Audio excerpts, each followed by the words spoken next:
thoughts and opinions expressed during this or any broadcast belong solely to our guests or our hosts. These broadcasts do not represent or reflect the views of their employers, sponsors, or affiliated organizations.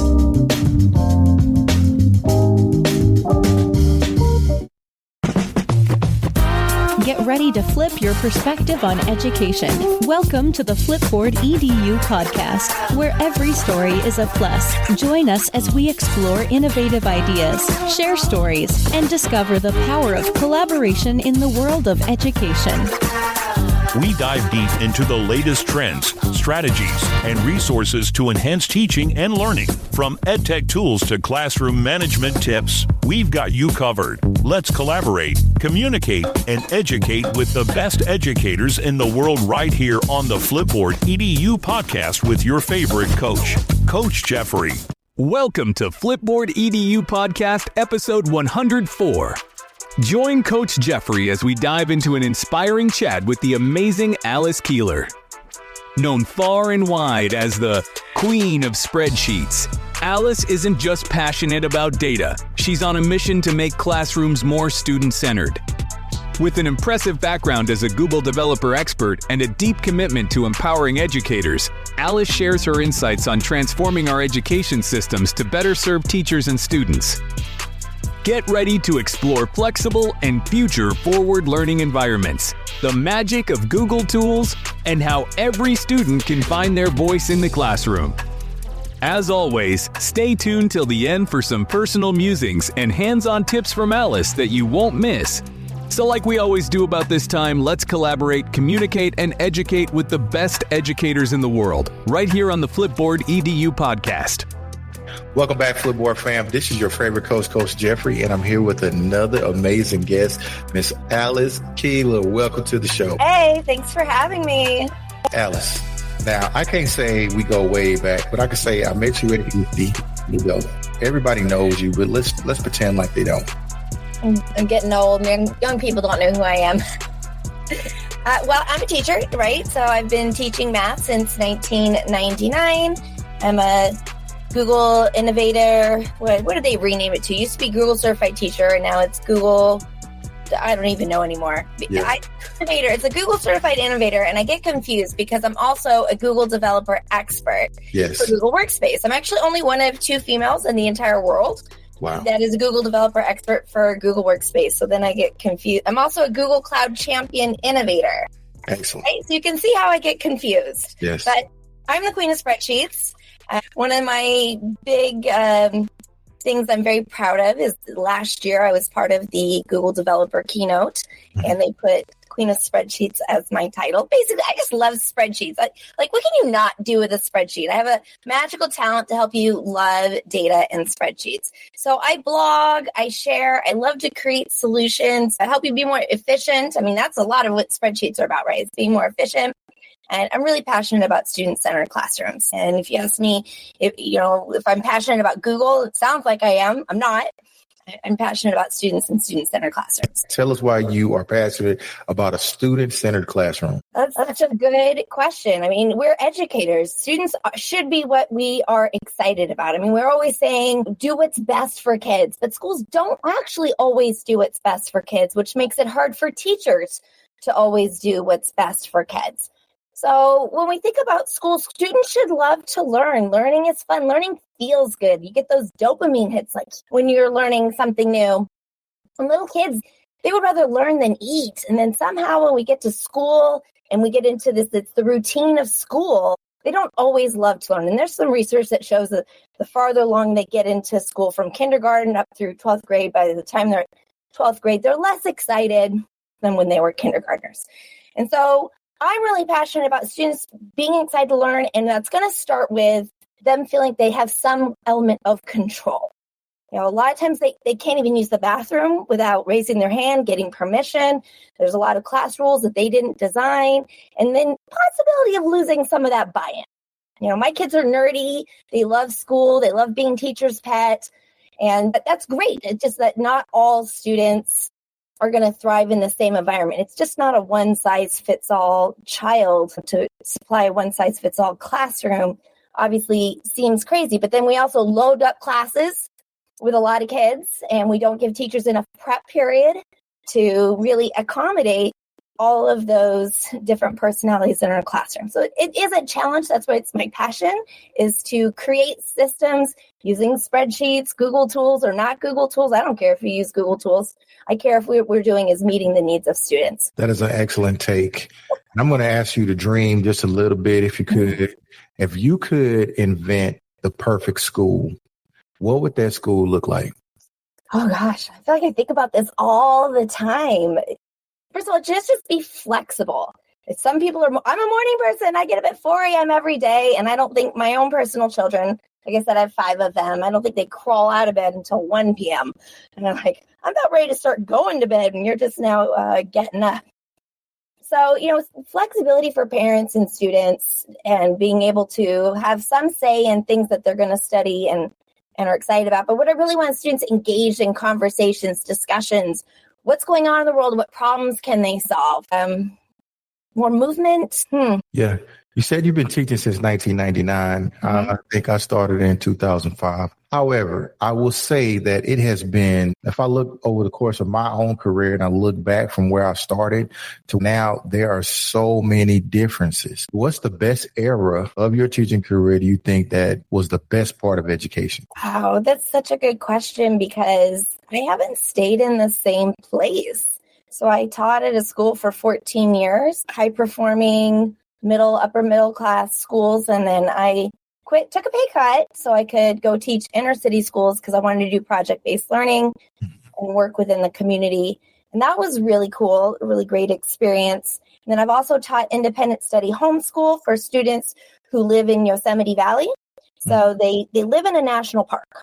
So they literally just can't get to school every day. And so that the school had a system set up to adjust for students who had this particular restriction. And then I've taught college and everything in between. So it's really difficult to say which era. I am excited about the current era being post-COVID. I know a lot of times I feel like we just rushed to go back to pre-COVID, but we realize now with generative AI, and kids aren't necessarily getting back into school like the way it was. This need to give students some of that more flexibility, more connection to their learning. I think there's just so many opportunities right now to really rethink, what does school look like? That was a little maybe more difficult to get people on board before. Yes. And I know there's an election coming up, whatever side you're on, believe it doesn't really matter. I personally feel that education is taking a hit. Trying to be an educator. And honestly, I'm not teaching this year because I feel like the school board is anti-teacher, and there wasn't a school near me. So I'm taking a year off here to kind of regroup, think about what I want to do. But I agree with you. Yeah. And so if you had a chance to talk to policymakers and people who were in charge of, I don't know, let's say like we had the ear of the Department of Education right now, and they're looking for some guidance, what would you give them? To give us 2 things you would tell them, please? Teachers need more time. You can't love on kids when you are empty. We are tired. We're exhausted. We're feeling attacked from all sides. And we're sending our kids not to go to something that is structured like jail, but something that's structured to be like home. Their kids are with these adults, these teachers, for a good chunk of their day. It's most of their awake day. It should feel like a big hug, right? We love you. We want you to be successful. And it should be humanizing. School should be humanizing. And I feel really dismayed with all of the wanting to do cuts, because can't we just put kids online? They can sit at a computer, and that just isn't what school should be. And so if we want it to be more humanizing, if we want to really give kids experiences of feeling loved and that they're valued, then you got to give people time to really lesson plan, give high quality feedback, and do projects and things that are meaningful. It's changing the schedule. Like, why are we still doing things as if we're all going to go farm in the summer? Some people do. I mean, that's where I live. I live in a community of farmers. And, definitely there's some kids they're working on the farm during the summer. I was working on a farm recently, but that's not what drives most schools. And so, really, really thinking, what do modern classrooms need?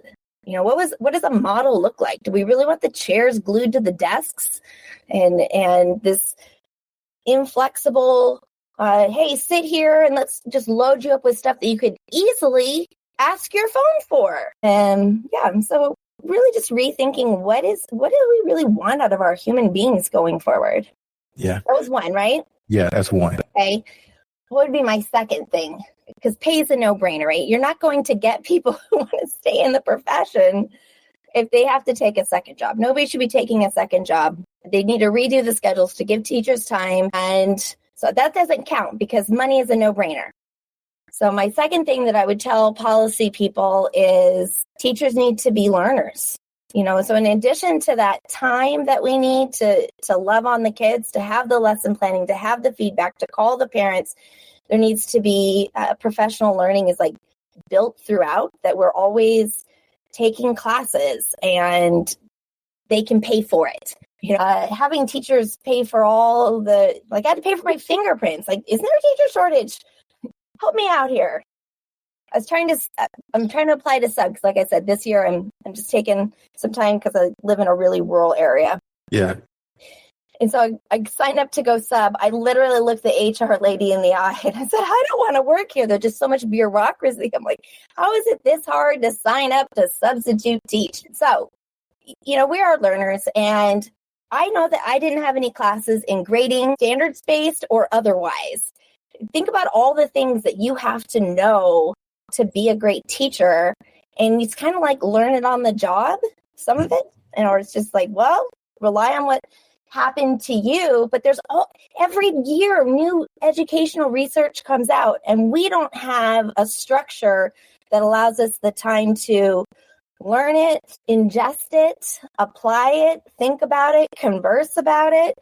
I guess those might be two of the same things. The teachers just need more time.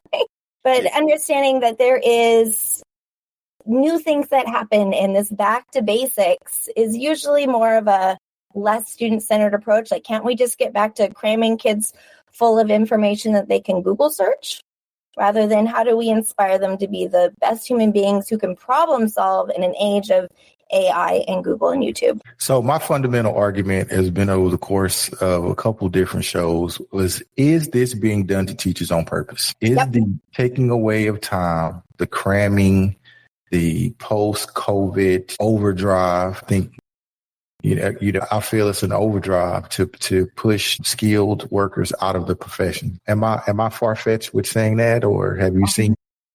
It feels like it. I don't think it's by the principals and the good people who are boots on the ground. I know admin are just as stressed out as teachers, if not more, and feeling just as much pressure, if not more. So this war against education has people in the community. They're not even necessarily parents, just showing up and accosting educators, accusing them of having litter boxes.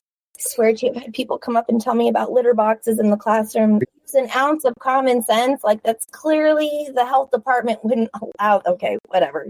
I know you've got a cousin's friend's daughter's son's dog who goes to a school that does that. Okay, cool. But isn't it cheaper just to throw every kid a computer? Why can't they just all just sit on a computer program? Although while there are surely some good online programs, you know what? No, there's not. There are no good online programs without a human being. There are some things like, okay, I can learn some stuff online. That's fine. But without having an actual person to interact with. But I won't name any programs by name, but there's a lot of them out there that are really honestly awful. And you have whole schools set up. Go ahead and look up, decide you don't want to put your kid in the school they're at right now. Look up virtual schools and look what curriculum they're using. Some of it is, honest to goodness, terrible. So, right now, we're thinking we can just diploma mill students into sit at a computer, watch a terrible video. Have you had any training, Coach, on how to make a good educational video? I have not, in my professional career, sat in any professional development to scaffold an educational video that has meaning and that supports standards. Have you ever seen a Hip Hughes video? Yes. Right? His videos are really engaging. And I can only imagine how much time he spends editing to make those, which makes it completely impossible for your average teacher to create these videos. I have a master's degree in educational media, and I don't think I can make really great videos. So I agree. I've also never sat in a PD. Obviously, I did this for my master's degree. We go beyond like, here's how to turn on a camera. Maybe we'll tell teachers, oh, you could make a video for students who are absent. And then we just don't have any training. So you might be droning on for 10 minutes over a PowerPoint. That's not engaging. I was working on a doctorate online, and every time I would turn on a video from one of my instructors, first of all, there's like a 3-second pause. Hi. Today we're going to learn. No, we're not. No, we're not. What's really cool is right now there's a bunch of extensions, but I have an extension called Glean. I think it's Glean. What is this called? Let me look this up because it's a good one. If I go to YouTube and I go to any video, this is GLASP. That's what it is, GLASP. So I just click on this and it gives me the whole transcript of what's in the video so I don't have to watch it. I can read and get the highlights out of it. So that's a great time to be alive. Yes. Yes. That's not education. Education's not watching a video, reading the transcript, taking a low quality quiz. Most of the stuff we do, especially in math, is DOK1. It's low critical thinking, and then we wonder why kids hate it. So having a conversation of how do we make a quality education, that's not what politicians, that's not the conversation I hear them saying right now. That's what excites me to want to go to work every day, is that this job should be about creativity and humanizing. So many things, policies that come down make me feel like I'm less allowed to be creative and less humanizing. From the teaching standpoint, I think you have done more and even expounded more on improving the lives of teachers and students than most educators who I've come in contact with. Not only several books, correct? I have 8 books. I don't know if those make me a great educator. I put a lot of words down. I put it like this. If I was in a professional development, I could trust what you said because at least you've written it down in a book. Oh, yes. I have 30 and I have 2 more about to be approved any second now. Yeah. So if I can tell you about my most recent one, and let me tell you about this because this, I think, really describes me. So I'm talking to a teacher and I said, what is your biggest pain point right now? She says, you know what? I have several students in my class where English is not their first language, and I'm really struggling with how to take my Google Slides and translate them. Because in Google Docs, you can go to tools and translate, and it'll make a copy of the Google Doc, but into a different language. But you can't do that with slides. I said, hold on. So I now have an add-on, which, honest to goodness, it could be approved this week. It's going to be approved this week. It's called Slides to Spanish Plus. It's going to take your slides, and then you can checkbox all the languages. So you have 5 kids in your class, and they speak Zulu. It's one of the options. I don't know. Whatever Google Translate does, I got them all in a checkbox list. Swahili, Cambodian, Chinese, Japanese. Urdu. I am pretty sure that it does. That right there is going to be a game changer, specifically in the Houston Independent School District. And when everybody starts talking about, I have a language base, I always ask about Urdu because there are so many kids coming over from wherever they speak Urdu at. Like it'll be a game changer. That is amazing. And look over here. If I go into Google Docs and I go to the tools menu and I say translate, if Urdu is on here, yep, URDU is on the list. It's just Google Translate. So it's not great. It's not great. That is great. You thought of it. Google Translate. Google Translate's not perfect. Right. But it's good enough for a kid to get an understanding. It's not that bad. I went to Peru with the Spanish teacher at my school, and she was just crapping all over, and I love her, but we're not using Google Translate, I'm like, okay, whatever. And I did all the slides, and I did them using Google Translate. Even though I kind of know Spanish, it's not really that great. She's like, wow, these are really good. I'm like, are they? Because I did them in Translate. And I hear like back in the day, Translate wasn't that good, but it just constantly gets better. And so I travel around the world and I go to different countries and I use Translate and I have great conversations with my Uber driver using Google Translate. It's not perfect, but it gets across. So yes. So you're going to just checkbox all the languages you want. So you did 5, checkbox 5. It's going to actually make 5 new Google Slides and translate them all. to the best that it can using Google Translate. So that's my passion, right? It's like I stalk Twitter, and that's what I'm going to call it. I stalk Twitter. I have conversations with the educators constantly, and I try to find those pain points, and I try to create different solutions for this. So right now, I have 30 add-ons, hopefully soon to be 32, one of which will be slides to Spanish Plus, which, yes, it converts to Spanish plus all the others. Plus all the others. Now, is this a free extension or is it something that you have to pay for? I do freemium. So in order to support me to be able to do these, it is quite time consuming. I'm charging $4.99 to get the translate a bunch at once. So if you want to just translate them one at a time, that's free. Mm-hmm. So hopefully, it's per year. It's not per month. You're talking about $4.99, right? Yes. So $4. So for the cost of less than a cup of Starbucks, right, you could get the tools you need for the students in your classroom, because you're going to have to spend the money anyway as a teacher, right? Okay. Let me put that as my number one thing that I'd like to say to, no, it's my number two. My number two thing that I would say to policy leaders is we know every single teacher spends on average about $800 out of their own pocket. At least. It is unacceptable to not give them just a Visa gift card.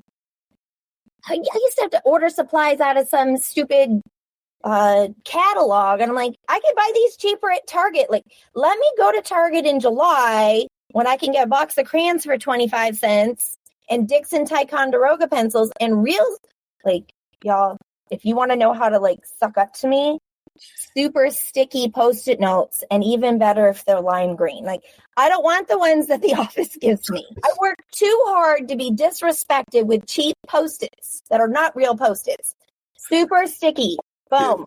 Yeah. Give every teacher an $800 Visa gift card. You know what? If they go out and spend it on adult beverages, who cares? $800.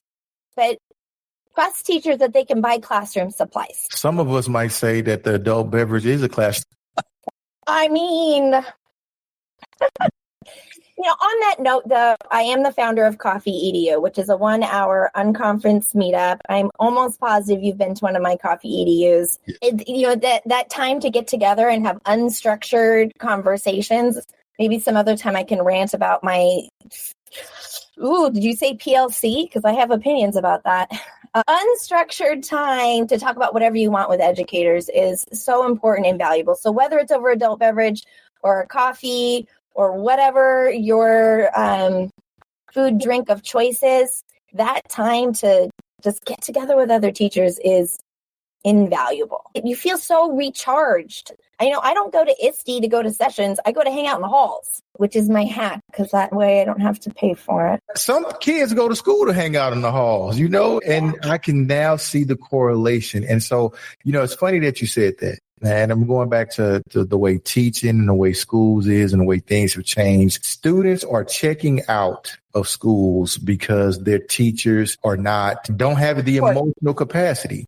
And so what used to be where you could stay into your favorite teacher's classroom, a lot of times your favorite teacher is burnt out. And maybe that's why some of those students are in the hallways. And as an administrator, that just made it in a click in my brain, oh my God, maybe I could do a little bit better job of making sure that people's tanks are full, and see if that would affect people being in the hallways. I started teaching 25 years ago. And at that time, I was told, they just keep piling bricks on your plate and they never take them off. And that was 25 years ago. And here I am 25 years later with 25 more years of bricks when the people who came before me were already feeling heavy. When do we take it off? What are we taking off of people's plates? And then we weaponize the phrase, it's for the kids. Apparently the only people that do things for the kids, I'm going to say this with very much so tongue in cheek, is the teachers, right? It trickles down to you figure it out. We're going online teaching COVID. Do what's good for kids. I need some supports around. I'd love to. What do you got for me? And that continues to this day. We need someone to stand in the hall during passing periods. So I don't even have a 3-minute recharge between kids coming in. Yeah. And that's a must. And even now, from the administrative standpoint, school safety is such an important thing. You got students that come to school with emotional disturbances and problems. They haven't had much time to conversate amongst each other in the classroom, and then they get in the hallways where these behaviors begin to manifest. So in order for you to keep a safe and productive school environment, you got to ask the teachers to come out in the hallways. But guess what? Sometimes teachers need to be recharged as well. It's a double-edged sword. Coach, I would love to hang out in the hallways. It's not even hanging out with kids, hanging out with them at lunch. I'd like to do all of those things, but then I also need some quiet time. Yeah. Now, I'm super extroverted. You're not going to find somebody more extroverted than me. I literally just stalk people out when I go out to eat. I'm like, who am I going to sit? Because maybe they'll talk to me. But I mean, even me, I do sometimes need like a few minutes to myself. I'd like to be able to go to the bathroom. But, that's not everybody. Not everybody is as extroverted as I am, regardless. And then after a class session, I want to reflect on what happened on that class. I want to take notes on what happened in that class, but I'm asked to go stand out in the hall. And so then when you complain about it, it's then made seem like what's wrong with you? Don't you want to interact with kids? I do want to do that. And I think it's really important for, as you said, some of these kids, they really need these conversations. We don't structure the day to allow adults to just sit, listen to kids, be good role models. So let's crank through this curriculum you're never going to remember, because we're just smashing it out and we're all exhausted. I mean, we are exhausted. That's a radical mindset. Just to even have a class of conversation, just like a day in everybody's schedule that's outside of lunch, where there are structured conversations, a class of structured conversations just to promote emotional wellness. I mean, yes, and isn't that like homeroom? And I personally have never seen, and whatever name you want to slap on that. Yeah. We've never called it homeroom, advisory, whatever, and it's always couched in making relationships with one adult. So when I was in high school, I was put with the weight coach, and we'd sit on the weight bench for whatever the 25 minutes or however long it was, 40 minutes. And then we would leave. There was no relationship building. And even in other iterations from me being in school or me being a teacher somewhere, it's hard to do well where it's really about just having, I want to sit at a table of 8 to 10 kids. I don't want, you put 20, 30 kids in the class, that's not a conversation. So if you show up for Coffee EDU is a 1-hour unstructured conversation. More than 10 people show up, we're getting into 2 groups.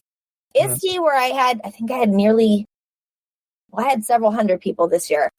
I'm trying to get everybody into groups of 5 to 8. When you're in a group larger than that, it's not a conversation anymore. Yeah. It's very uncomfortable and weird. And so but more so, I'd just like to see how could we have a situation where kids are sitting in small groups, they're given the prompts, and adults can rotate in, participate in the conversations, get to really know kids. I don't know how we would do that, but that would be cool. That would be a part of your magic school that you can. With its flexible seating. With its flexible seating and flexible arrival time. Mm-hmm. Yes. So I'm on your website, and it says that you have a book available now, 50 Ways to Engage Students with Google Apps. Let's talk about that. Yes.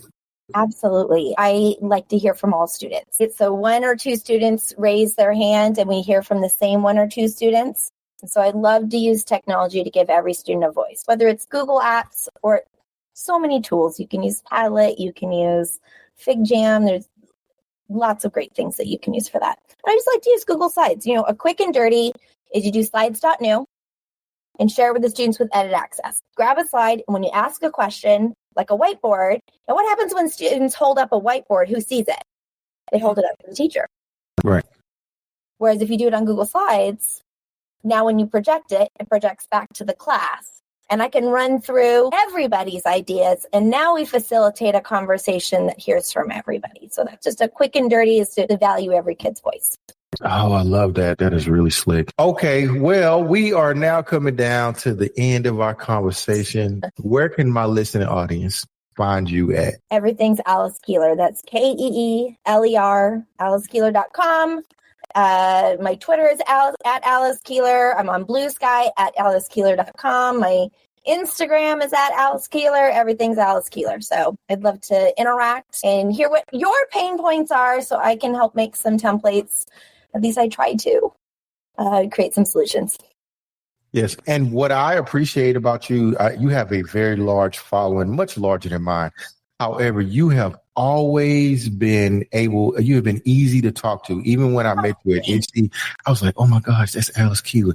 And you didn't know me from a can of paint. And I was just able to come up and start talking to you. And over the course from that time, I've been able to catch up with you. I was able to sit with you and your husband at the last HD little piece of restaurant. It's like, you're not lying about. I'm more extroverted than anyone you know. So if you're going to wait, Coach, you'll talk to me. Yeah. So I really appreciate you being the person that you say you are. Thank you. And you are just like a big hug. I know you know what I do to you is I text you out of nowhere. I'm like, I'm going live right now. And you jumped in. I appreciate that. Yeah, when I can, I will, and it's all good. So, let's talk about that before we go. You go live to talk about your app. Here's what happens, right? I'm sitting on my couch, I'm coding, I'm writing a blog post, I'm making resources, and then I realize, you know what? I really need a video to go with this. But it's really tough. As you know, you're going to edit this video. I don't have time for that because I'm coding. Also, I have 5 kids, right? So I'm just going to go live right now in this second. I'm going to get a video that I can put in my blog post to go along with whatever I'm doing here. And then I just text whoever the last 10 people I've texted with is like, going live right now. Come join me. I thought I was special. That you just random. Random? I said the last 10 people I texted. Hey, well, I appreciate being in the last 10. Thank you so much. Go ahead. I searched you out on purpose because you are like a big hug. So the first time I did it, I literally did typing, Coach, because we had not been texting. Yeah, I sure appreciate it. And I also got the other 9 people that I've been recently texting. It was a pleasure, and I really appreciate it. And please come back. Don't be a stranger. And hey, let's just keep doing it. Keep doing it. Okay. All right. You have a great day. Thanks. You too. As we wrap up this inspiring conversation with Alice Keeler, it's clear that her passion for student-centered learning and empowering teachers with innovative tools is truly transformative. From her insights on adapting educational practices to her dedication to making learning engaging for every student, Alice shows us the importance of creativity and humanity in education. Her work in creating practical solutions like the Slides to Spanish Plus is just one testament to her commitment to supporting educators and students alike. Let's take her advice to heart, advocating for more time and resources for teachers, and remembering the value of being lifelong learners ourselves. Thank you, Alice, for sharing your wisdom and passion with us today. And to our listeners, stay inspired and stay connected. Remember, every story is a plus on Flipboard.